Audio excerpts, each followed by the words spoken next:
Bonjour à tous, je vais vous présenter donc aujourd'hui les résultats d'une étude que nous avons menée au Mali et en République démocratique du Congo portant sur la description des œdèmes bilatéraux chez les enfants hospitalisés dans les structures MSF.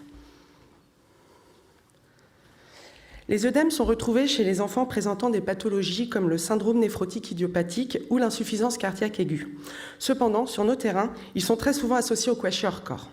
Malgré des améliorations importantes dans la prise en charge des enfants présentant des œdèmes bilatéraux, leur documentation demeure insuffisante.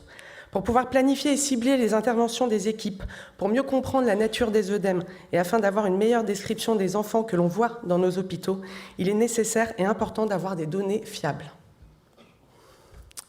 Nous avions donc comme objectif de décrire les enfants qui présentaient des œdèmes bilatéraux et qui étaient hospitalisés entre octobre 2016 et novembre 2017. Et plus spécifiquement, nous souhaitions en faire une description clinique.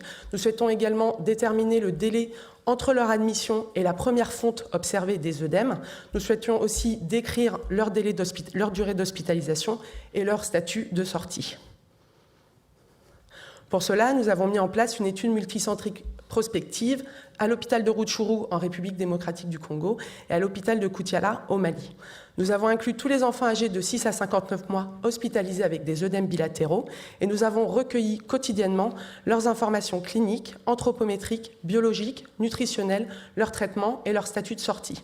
Nous avons également décrit ces enfants en fonction de leur degré d'œdème et s'ils présentaient ou non des signes additionnels de malnutrition aiguë sévère, c'est-à-dire un périmètre brachial de moins de 115 et ou un Z-score poids-taille de moins 3.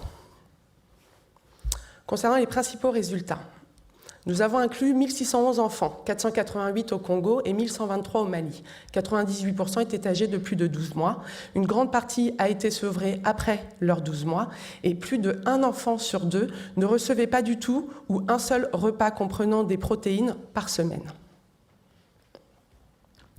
16% des enfants à Rutshuru et près de la moitié des enfants du Mali se présentaient avec des œdèmes de degré 3. 70% des enfants du Congo et 52% des enfants du Mali avaient des signes additionnels de malnutrition aiguë sévère. La moitié des enfants ont été testés positifs au paludisme en utilisant un test de diagnostic rapide. Plus de la moitié étaient anémiés au moment de leur admission.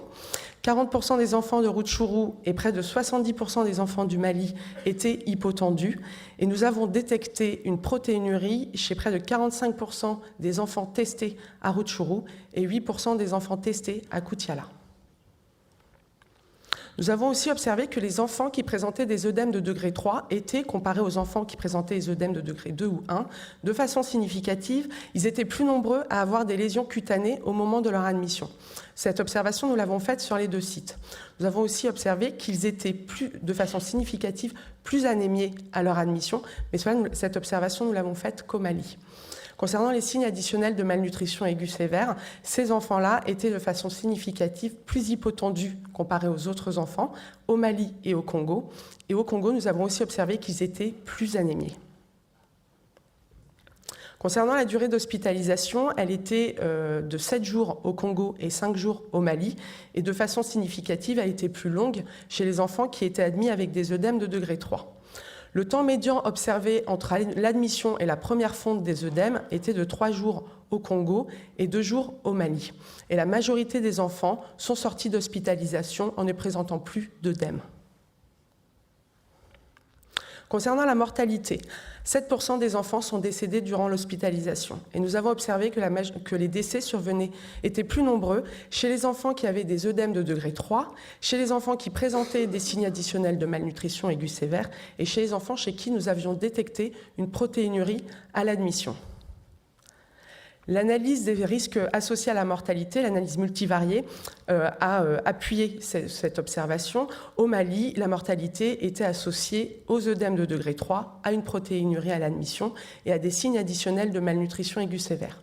Au Congo, cette analyse a mis en évidence que seule la protéinurie était associée à une mortalité plus élevée durant l'hospitalisation. En conclusion, cette étude a mis en évidence des différences dans les caractéristiques cliniques et biologiques chez les enfants présentant des œdèmes. Globalement, nous avons observé une bonne réponse au traitement nutritionnel. Cependant, les enfants présentant des signes de malnutrition aiguë sont plus anémiés, hypotendus et à plus haut risque de mortalité. Nous avons aussi observé qu'une protéinurie à l'admission était fortement associée à un plus haut risque de mortalité. Cette constatation renforce la recommandation d'une détection systématique de la protéinurie à l'admission pour tous les enfants présentant des œdèmes. Aussi, et une fois de plus, nous avons observé que les enfants présentant à l'admission des œdèmes de degré 3 sont à plus haut risque de mortalité durant l'hospitalisation. Mais cette observation-là, nous l'avons faite au Mali, pas au Congo. Cette description pose de nombreuses questions, notamment en lien avec la physiopathologie du kwashiorkor, qui fait l'objet aujourd'hui d'une étude au Niger. Je remercie toutes les personnes qui ont aidé à la mise en place et à l'analyse de cette étude, les participants et également vous. Merci pour votre attention.